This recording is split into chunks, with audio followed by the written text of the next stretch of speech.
We are entering into an age of communities. It's not corporations that hold the power, but communities. It's a wholesale change in how the world works. And this is going to be driven by token economics. And whether it was Elon Musk, whether it's Cathie Wood, whether it's Chamath, whether it's Mark Cuban, people are starting to understand the power of communities and the communities that they can build around themselves and their businesses. And it is immensely powerful. And tokens drive communities because they create the right behavioral structures. This is over my head, Raoul, so you can definitely pass on this question. But the first question that we got was from William H. He uses the term algorand. That's the part that, I clearly have no idea what it's about. But his question was, and feel free to just pass, is view on proof of work versus proof of stake. And then he says, in parentheses, or pure proof of stake with algorand. That's where I'm just like, I have no idea what the guy's talking about. I'm not that guy. I'm not that guy. I'm not the guy who really has an interest in all the intricacies of each protocol versus each other. That's not my bet.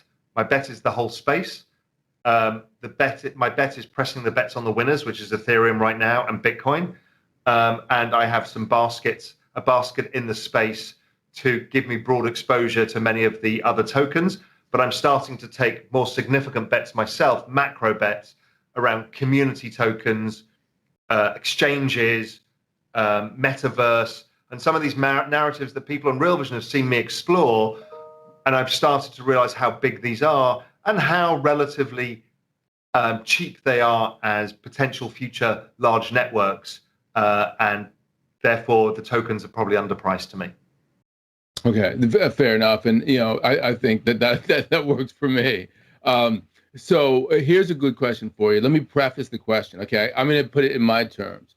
Earlier in the conversation here, you were talking about stimulus. You were talking about Biden, the fact that he wants to get reelected. They're going to put more stimulus on in order to make that happen.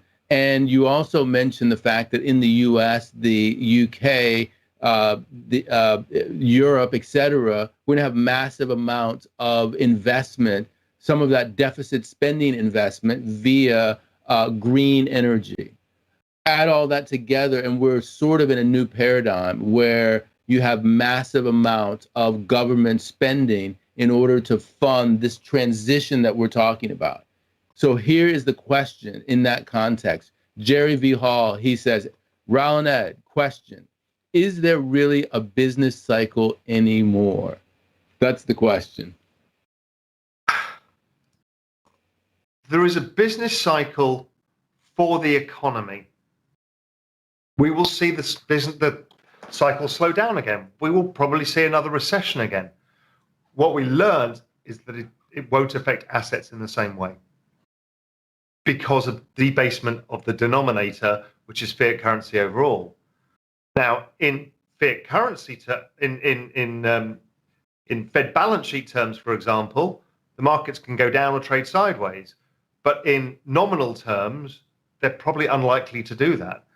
So looking for that extended 18-month bear market that comes with a recession? No. Can we see a period of time where the markets go sideways for a year or two? Yes. But the economic slowdown plus a extended decline in markets is now currently near impossible, which is bizarre. But that's what it taught us with the biggest recession in all recorded history, and it went down for a month.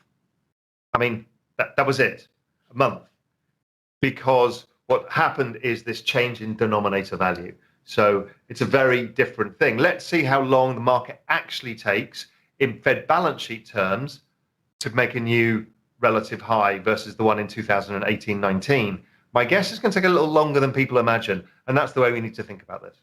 So let's play devil's advocate here. Let's talk about the Lehman moment, okay? Because the way I'm looking at the Lehman moment is that at some point in time, we had Northern Rock, the Bank of England guy. He was like, I'm not going to bail these guys out. Lo and behold, when push came to shove, he bailed them out. Then, we had the Bear Stearns event. They bailed them out, gave it basically for free almost to J.P. Morgan Chase, and then finally Lehman. No, then we had Fannie and Freddie, and then people were like, how many companies are you going to bail out? So the Fed said, you know what? The Fed put the Feds put we're going to let this company go bust, and then all hell broke loose, and we had the great financial crisis. Some people postulate if they hadn't have let Lehman go bust, we never would have had the great financial crisis.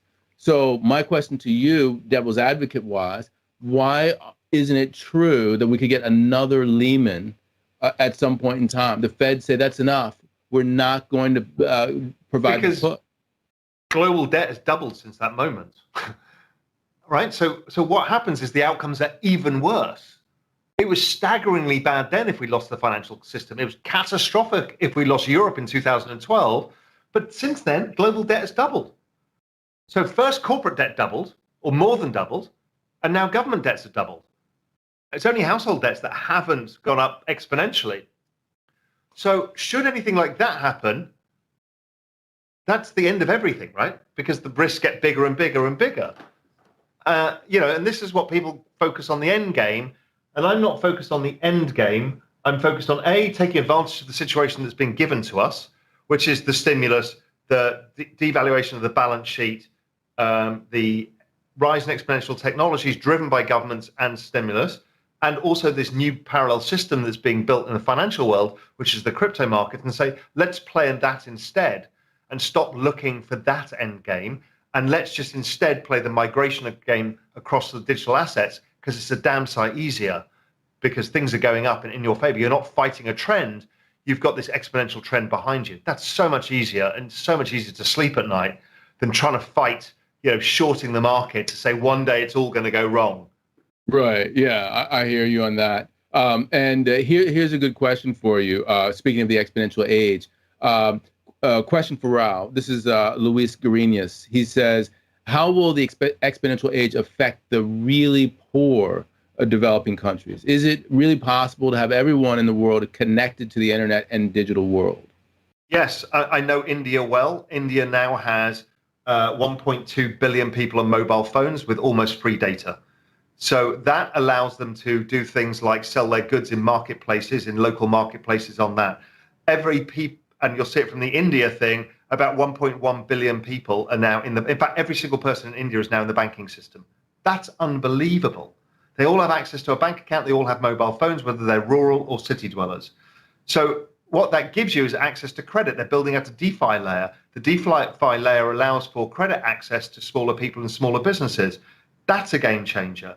They're offering credit, so credit cards, and that's the interview with these guys at Simple, who I spoke to, the Indian guys. What they're doing, absolutely groundbreaking. I mean, they're building out a business where you essentially have a modern age credit card, which is some sort of digital wallet built on the back of India's new payments architecture. And you get to settle your bills every 2 weeks or 1 month, like you would with your credit card, for zero interest. It's 25% interest in the United States for a credit card right now. This is zero interest, and it's cheaper for the merchants. This is the kind of thing that changes lives in third world. Remittances, payments, direct subsidies from governments without a middleman stealing it when it goes to the office, and the guy at the town hall taking the money gets rid of the corruption. These are so big and so powerful. The ability to connect with consumers of the products that you make, particularly farmers, huge. Price discovery, so you're not having to deal with the local mafia on what they buy their potatoes off from you at. You're able to get market prices where you can then sell yours on your mobile phone to the best price in a marketplace. Game changing. So this is utterly revolutionary. Yeah. I want to go back to the European healthcare education. Without healthcare and education, both of which are going onto mobile phones. So again, game changing for everybody.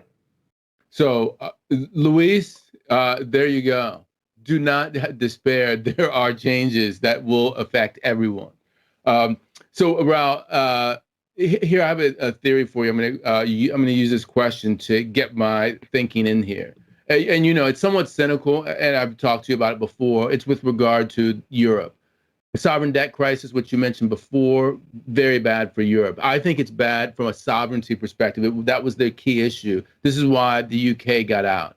So green energy is massively deficit oriented. It's going to be a problem from an investment perspective if you have the Maastricht rules. So I think that they're going to violate the Maastricht rules by doing it at the supranational level. And the three reasons that they're going to do it are: one, it removes the deficit issue as an area of potential conflict regarding sovereignty. Two, it locks in chronic debtor governments within the euro area because of the desire to benefit from EU-wide largesse. And then three, it creates the need for EU-wide financing. It creates a EU-wide safe asset to replace German bunds as a de facto EU safe asset. And so that gives competition to the US dollar. So those are the three reasons I think that Europe is going to go green at the EU level. Yes, what say you? Yeah, look, there is, and we talked about this in our interview on Monday. Yes, there is an ability to use this to consolidate power within the EU. All governments are seeing this opportunity to do so. This is the New Deal. This is the New Deal. It's exactly the same, and that's what it did. And what it does is shift the political landscape too. So this is the new Green Deal, and it's global. It's China, it's the US, it's Europe, it's Japan, it's everywhere. So it is massive, it's meaningful, and it's a structural shift.